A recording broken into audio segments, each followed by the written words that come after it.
How did we go from one of the least favorite episodes of Season 4 to a dreamscape full of surreal creativity along with the appearance of Princess Luna, a fantastic progression into the lesson of the episode, and so much continuity that can only be described as a lucid dream that I do not want to wake up from? Scott Sonneborn, what did you put in my pancakes? Ouch! Hey, what the heck is this? I don't feel so good now. I can hear him complain all the way from my channel. Time to see what's on his mind for this episode. Shadow of Fear!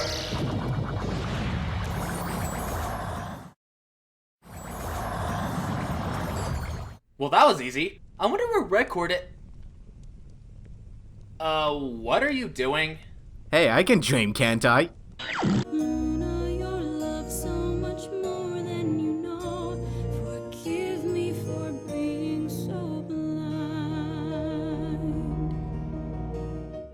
Listen, if I wanted a tranquilizer shot at me, I would have gone back to my ex. Yeah, well, the effects should wear off in a few minutes, so as long as we're here, we may as well go over the episode. Yeah, good point. Well, first thing I want to mention is the writer. I mean, Scott is known for Some Pony to Watch Over Me and Treasure, which were both mixed bags if you think about it. And now we have an interesting story about Princess Luna guilt-tripping herself after the events of Nightmare Moon and enlisting the help of the main six to stop a parasitic force from spreading nightmares to all of Ponyville. You see what I'm getting at? This is such a remarkable transition. That's the thing with new writers. You have to give them a couple of tries before they nail the style of the particular show. This is simply the case for Scott Sonneborn here, as the dialogue and actions that he gave the characters fits them to a T. Hey, if he keeps this up, I see a pretty good future for this season. So after Luna's nightmare, we see that the main six are having a pet grooming date, and it looks like Tank has come out of early hibernation. Either that or equestrian time is way out of sync. So it turns out that every pony had the exact same dream, and it's revealed that the evil known as the Tantibes, which is Latin for nightmare, seems to be spreading through their dreams, gaining power in order to enter reality. So it's a race against time as Luna enters the dream of our main cast, which now become nightmares. I gotta hand it to Scotty Boy here. The different dreams of each of the main six are handled really well. Each one fits the personality of them perfectly and reveals a bit about them. We have Pinkie Pie going from one previous episode location to the next, Rainbow Dash's idea of a dream involving beating up changelings, and her nightmare being everything non-bronies think of when they think of My Little Pony, and Fluttershy actually being Angel's pet. Okay, that last one was a little disturbing, but they all fit all the same. If you thought that was disturbing, check out what frightens Rainbow Dash. Looks like something out of Toontown while on acid. Either way, it was hilarious to see. So after a few more dreamscapes, everyone wakes up and then it's revealed that the nightmare can be transferred to someone else if you dream of them, but luckily no one dreamt of anyone else. Although after you left, I did happen to dream that I was eating a giant ice cream cone with all of Ponyville while taking a test we hadn't studied for. See? What'd I tell ya? Every pony makes mistakes! Pinkie, you only had one job. Who wants ice cream? All is forgiven. With all of Ponyville now in danger and the Tantibus poised to leap into the real world, Luna and the main six come up with the idea of merging every pony's dreams into a shared dream, where every pony meets up with our heroes and... One fine day with a whoop and a purr, a baby was born in a closet. Okay, what the heck is up with Lyra and Bonbon? Record, is this your doing? Oh sure, just because we're in my dream, you automatically think I came up with it. This is actually from the show, along with some callbacks to previous episodes, such as Flutterbat from Bats and Zap from the Power Ponies. Although I have to admit, my favorite bit out of all this is the giant Dopey. She is just so adorable. But the Lyra and Bonbon thing! Did their human counterparts from Equestria Girls watch Cat Dog when they were younger, and the memories seeped into their pony versions? I don't know, nothing has to make sense anymore because it's a dream. Not to mention we're in a dream, so what the heck is logic? Anyways, back to the episode.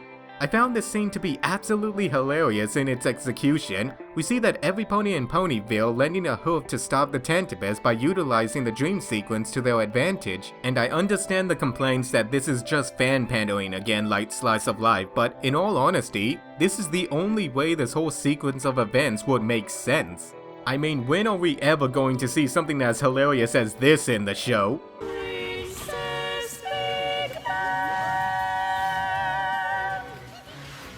I can watch this scene again and again.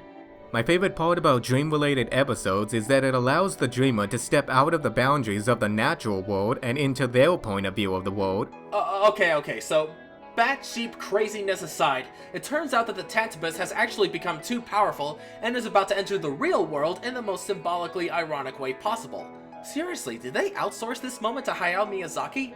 Anyway, this is when Twilight realizes that Luna's actions and realizations are affecting the Tantibus's powers.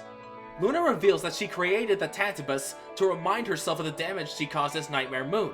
Kind of taking self-punishment a little too far there, Luna.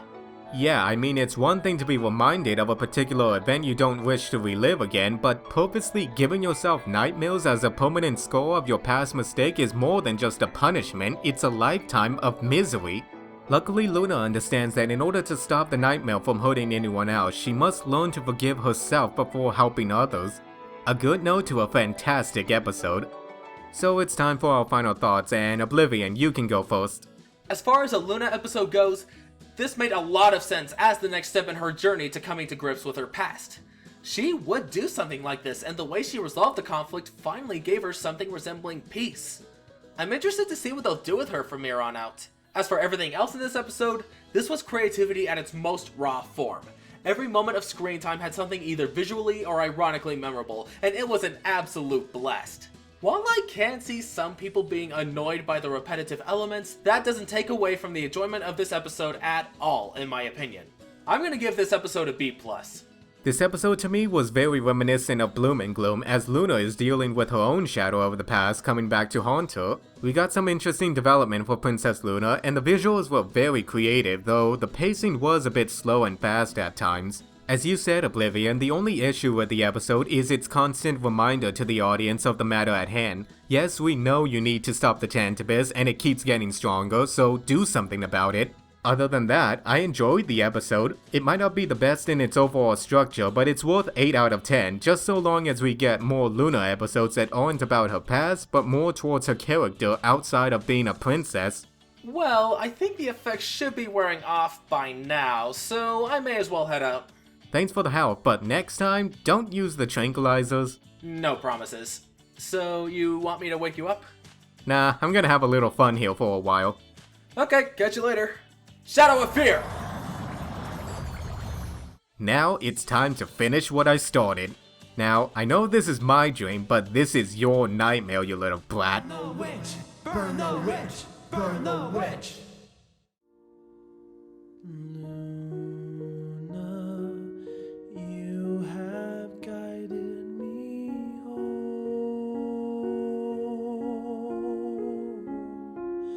Luna,